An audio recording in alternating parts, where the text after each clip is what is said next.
Believe in God. Ways to believe in an unbelievable world. I don't believe in God, the man said to the elderly woman. She laughed. That's okay, sonny. God believes in you. It's a paraphrase of a scene from a Stephen King movie, one that I never finished watching, but the scene has never left me. I believe in God. In fact, I believe in Jesus as the Son of God, but it hasn't always been this way. After a childhood of being raised in the church, I found myself at a liberal arts college and academically deconstructing the Bible. I wanted to feel enlightened, but instead felt empty, like I had lost something. For the first time I understood the perspective of atheists: there is no God. Then I started meeting people who had tackled biblical criticism and believed. I was astounded. How could this be? We faced the same evidence, but came away with different conclusions. I said, "No God." They said, "Yes, God." They were intelligent, fun people, and had peace that was elusive to me. I found myself hanging around during their conversations and wanting to learn the secret. I didn't say much and rarely missed one of their words, but what I found was that it was not the words they spoke but the motivation behind their speech and actions. Watch and listen. People invited me to churches and sometimes I accepted. I saw and heard some weird stuff.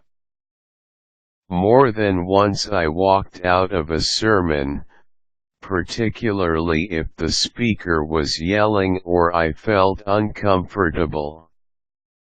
Some places were boring and others were overly active. I desired to be able to say, "Ah," with contentment, as after a good meal, but more importantly I was watching and listening to see and hear if words matched actions. Did the leaders and members have consistency in their public and private conversations?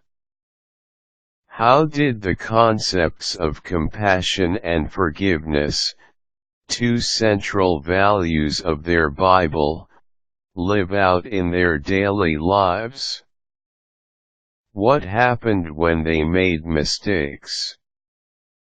Did they try to cover them up or did they admit them and ask for forgiveness?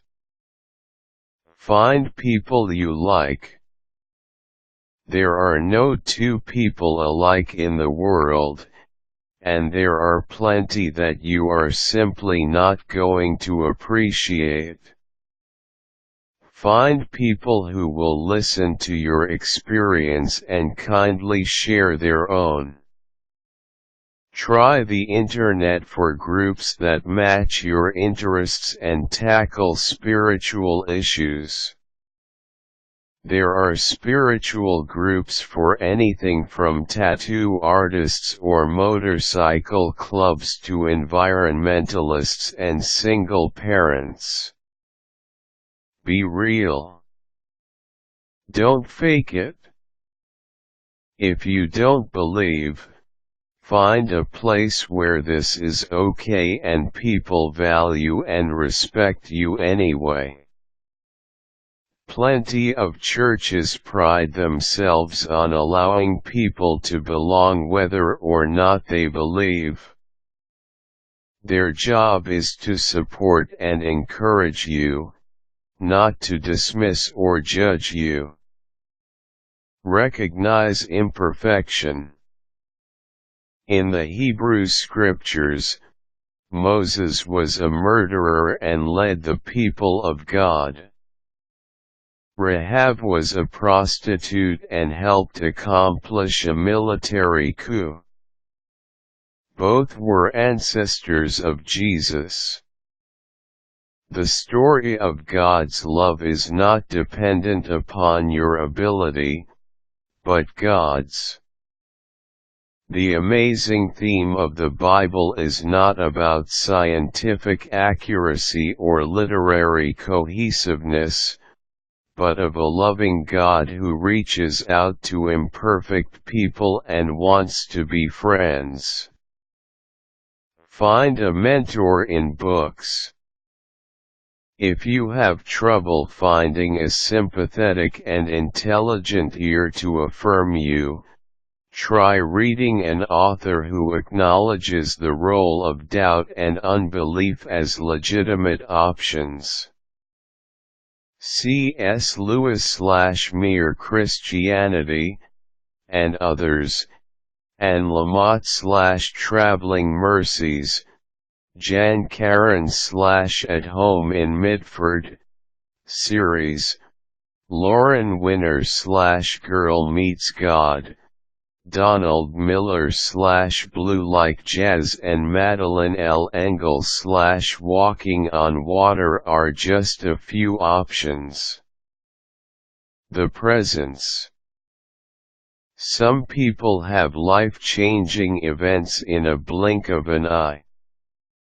My belief has been a series of events where experiencing God surpassed atheism. The ultimate turning point for me is when I said aloud to the empty sky above me, "God, I don't believe in you. If you exist, you're gonna have to show yourself to me." To my surprise, over time something answered, and that something came in the name and values of God. Like when I witnessed the kindness of a Christian to someone who was mean grace. Or that warm feeling that comes from certain songs about God's goodness, the supernatural. God has never stopped answering that cry of mine, but the response comes in a variety of ways through mercy, compassion, and beauty in the midst of a dark and faulty world, through people despite people. There are times when I still find it difficult to believe, but then I remember a powerful statement from a man in the Bible. I turn it into a prayer. I believe. Help my unbelief.